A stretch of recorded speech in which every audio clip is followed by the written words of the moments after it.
శ్రీ గురుభ్యో నమ. శ్రీమాత్రే నమ.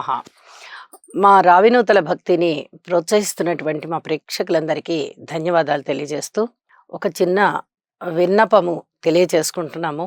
వీడియోస్ని చూస్తున్నారు, చక్కగా ఆదరిస్తున్నారు, మంచి కామెంట్స్ పెడుతున్నారు, కృతజ్ఞతలు. అయితే సబ్స్క్రైబ్ చేసుకోవడం మర్చిపోతున్నారు. దయచేసి మా ఛానల్ని సబ్స్క్రైబ్ చేసుకోండి. మీరు ఇచ్చేటటువంటి మరింత ప్రోత్సాహము మాకు మరిన్ని వీడియోలు చేయడానికి చాలా చక్కగా సపోర్ట్ అవుతుంది అని చెప్పి తెలియజేస్తున్నాము. 2 ఫిబ్రవరి 2025 నుంచి 8 ఫిబ్రవరి 2025 వరకు గల కాలానికి రాశి ఫలితాలు ఏ విధంగా ఉన్నాయి? ముందుగా గ్రహస్థితులు.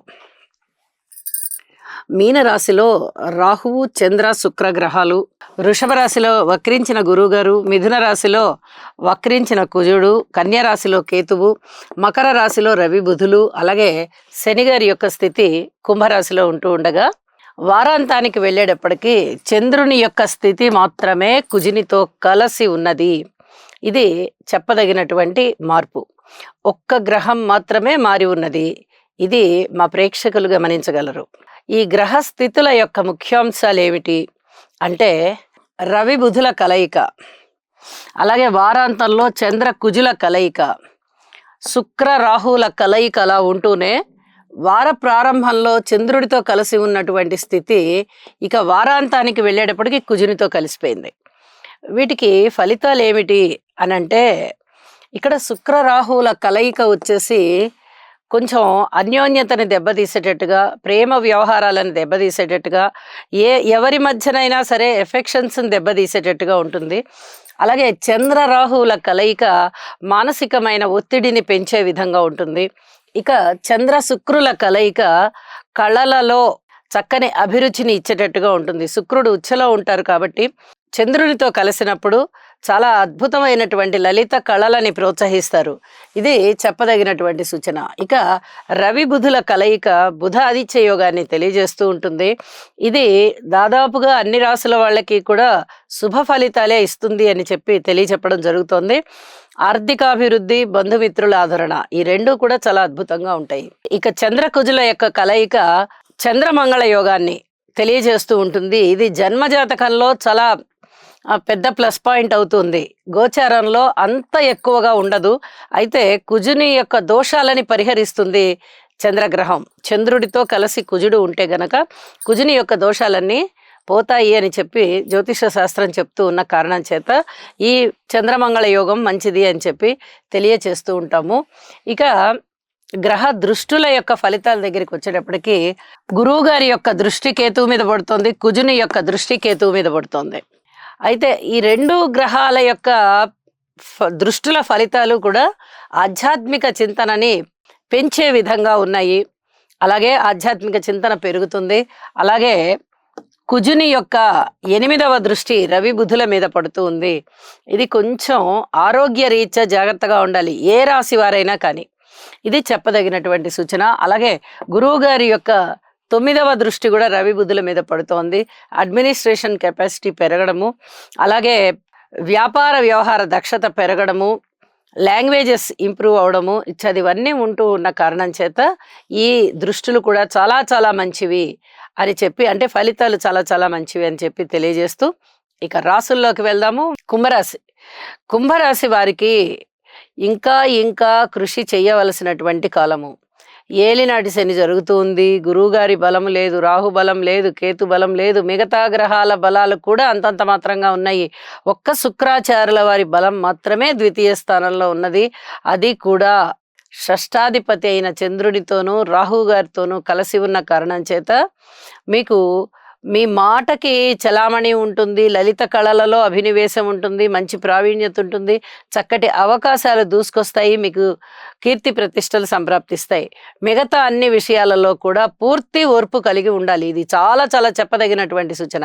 సంతాన రీత్యా ఓర్పు కలిగి ఉండాలి, మాతృవర్గ రీత్యా, స్థిరచరాస్తుల వృద్ధి రీత్యా, అన్నదమ్ముల రీత్యా, కుటుంబ రీత్యా, ఇక అన్ని విషయాలు అన్నమాట. మనము ఈ వారఫలాలలో చెప్పుకునేటటువంటి అన్ని అంశాలలోనూ కూడా మీరు పూర్తి ఓర్పు కలిగి ఉంటేనే మీకు చాలా బాగుంటుంది, మనశ్శాంతి ఉంటుంది. లేకుండా మీరు ఏదైనా దీనిలో సొంత నిర్ణయాలు తీసుకుందాము, వీరు మనకి ఎగనెస్ట్గా పనిచేస్తున్నారు, వారికి ఏదైనా టిట్ ఫర్ టాట్గా మనం తెలియచెప్దాము. కుటుంబంలో అనేక విధాలుగా మనశ్శాంతి తగ్గిపోతుంది, ప్రతి వాళ్ళని క్రమశిక్షణలో పెట్టే విధంగా మనము స్ట్రిక్ట్ రూల్స్ ప్రవేశపెడదాము.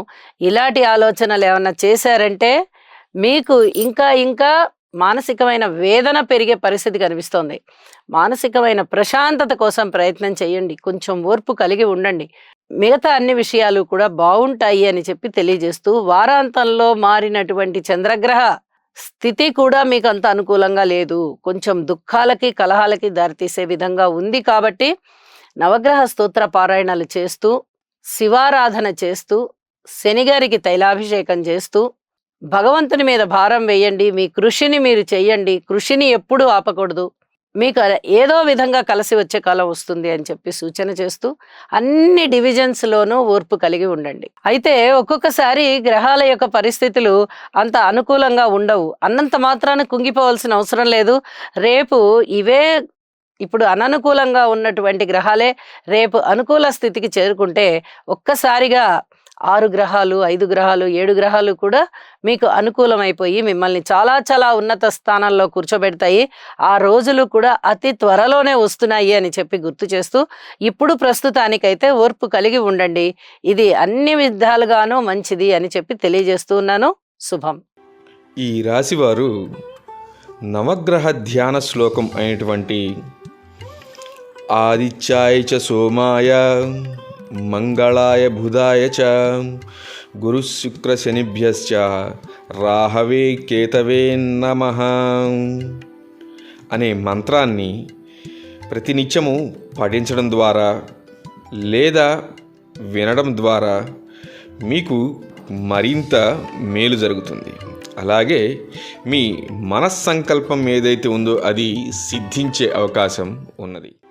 ఈ రాశివారు నవగ్రహ ధ్యాన శ్లోకం అయినటువంటి ఆదిత్యాయ చ సోమాయ మంగళాయ బుధాయ చ గురు శుక్ర శనిభ్యశ్చ రాహవే కేతవే నమః అనే మంత్రాన్ని ప్రతినిత్యము పఠించడం ద్వారా లేదా వినడం ద్వారా మీకు మరింత మేలు జరుగుతుంది.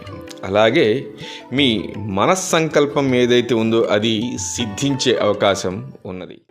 ఈ రాశివారు నవగ్రహ ధ్యాన శ్లోకం అయినటువంటి ఆదిత్యాయ చ సోమాయ మంగళాయ బుధాయ చ గురు శుక్ర శనిభ్యశ్చ రాహవే కేతవే నమః అనే మంత్రాన్ని ప్రతినిత్యము పఠించడం ద్వారా లేదా వినడం ద్వారా మీకు మరింత మేలు జరుగుతుంది.